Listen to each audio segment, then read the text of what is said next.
Hey everybody! So I had my psychological assessment to get approved for SRS the other day. It was so cool. I just got a call from them out of the blue and they said that someone had cancelled their appointment and they asked whether I could make it, and I could, luckily. So it was awesome. So it was like all of a sudden I just had like an appointment for the next day. And I asked them just out of curiosity how long the wait would have been if I couldn't make it, and they said it would have been another 2 months or something. So I'm really glad that person canceled their appointment. If you're watching, thank you very much for canceling your appointment. So yeah, the person who does all the psychological assessments is based in Victoria, and I live in Vancouver, so they had it set up so I would do it over a video conference with them, but I had to go to the general hospital here to do the conference, and so I got there and everything was good, and so the interview started, and it was just her and one of her assistants, I guess, and they just asked me a bunch of questions. They asked me about my transgender experiences and kind of when it started and like how I felt about this when I was a kid. I told them about how I used to like Sailor Moon and me and my friend used to play it, and how I really, really enjoyed pretending to be a girl, and I just loved it so much. But my other friends found out and they started making fun of me, so I kind of stopped, and that was sort of the beginning of me for hiding anything feminine about myself. And then I told them all about my teenage years and how I used to dress and stuff. And by the way, you can find out more information about that all in my 27th vlog, which is all about my childhood.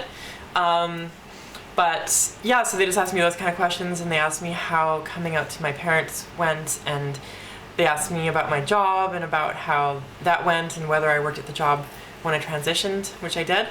And that all went really well, if you haven't watched my other videos. And yeah, it was a little bit weird though, because they didn't ask me any questions about how I felt about my genitals or how I felt about the surgery. They just kind of asked me questions about my transitioning history, which I found a little bit weird, because I was fully expecting to have to like justify myself into why I wanted the surgery or why I should get it, and there just wasn't really any specific questions about my genitals or about why I want a vagina. But it all went really well, and at the end of the interview I asked whether I'd get approved, and she said that I would, which is awesome. But it just hasn't been totally it's not totally official yet, because I have to get it. It first has to be run past this board that's part of the health program here, and then that board has to approve it. I guess it's something to do with the funding or something, but that could take up to 3 months. And then after that 3 months, then when I get approved, I can get on the waiting list for the surgery. And they gave me some more information about the surgery as well. They said, or about the process at least. Because I'm covered, I'll be covered by the BC medical plan. I'll still have to pay for my own flight to and from Montreal, and I will still have to pay for the care in the private aftercare facility after Dr. Broussard, and that'll cost about $2,000, which isn't too bad, because the surgery itself is something like $19,000. So it's the airfare and the stay in the care facility will only end up costing about $3,000. So that's it's not too bad. I have another endocrinologist appointment in about 5 days, which will be my 2.5 year checkup or something since I started hormones. So that's cool. My endocrinologist is super cool, and I've shown him my vlog and stuff, and I've been thinking about interviewing him for my vlog, to help the transgender community and have it so that there's a doctor out there who's giving real information about hormones, because there's a lot of misinformation out there. And it would be great if you guys could send me in some questions to ask him, maybe. I'm not planning to do the interview when I see him next week, but I'm gonna ask him about it and whether he's interested in doing it. But any questions or misconceptions or anything that you guys would like cleared up, I think it would be great to ask him. And also I'm thinking about doing an interview with Dr. Broussard, since I'm going to be going there to Montreal at some point to have a consultation with him and just kind of talk to him myself about what I want and you know, find out about the realities of the surgery and straight from him. And I just think it would be really great to interview him and actually get his words out on the internet as well, so everyone can hear what he has to say about the surgery, which I think could be really interesting. So that's basically all my transgender stuff. If you're wondering what else I've been up to, I've been mining cryptocurrencies. Cryptocurrencies are like Bitcoin, they're just the cash of the internet, and I really think they could be the future.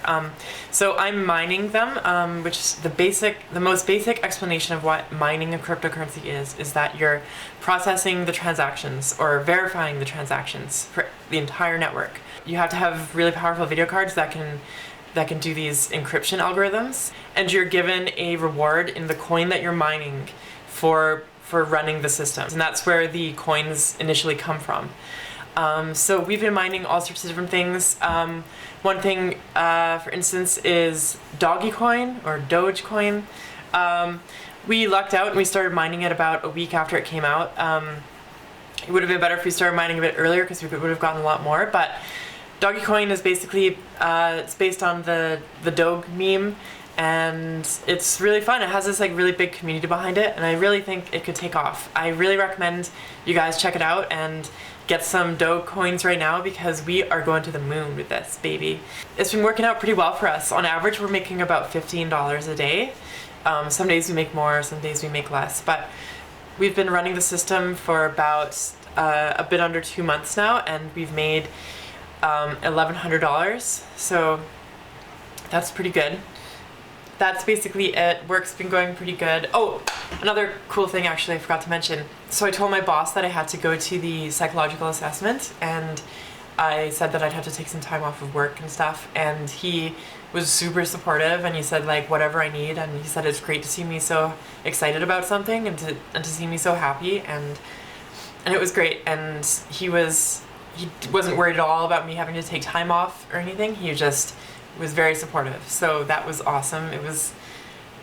It's just so nice to know I have the support of my boss and where I work. And then I was telling the other people that I work with about my assessment and everything, and they were all just interested in asking questions, and because I'm perfectly fine answering questions about being transgender to people.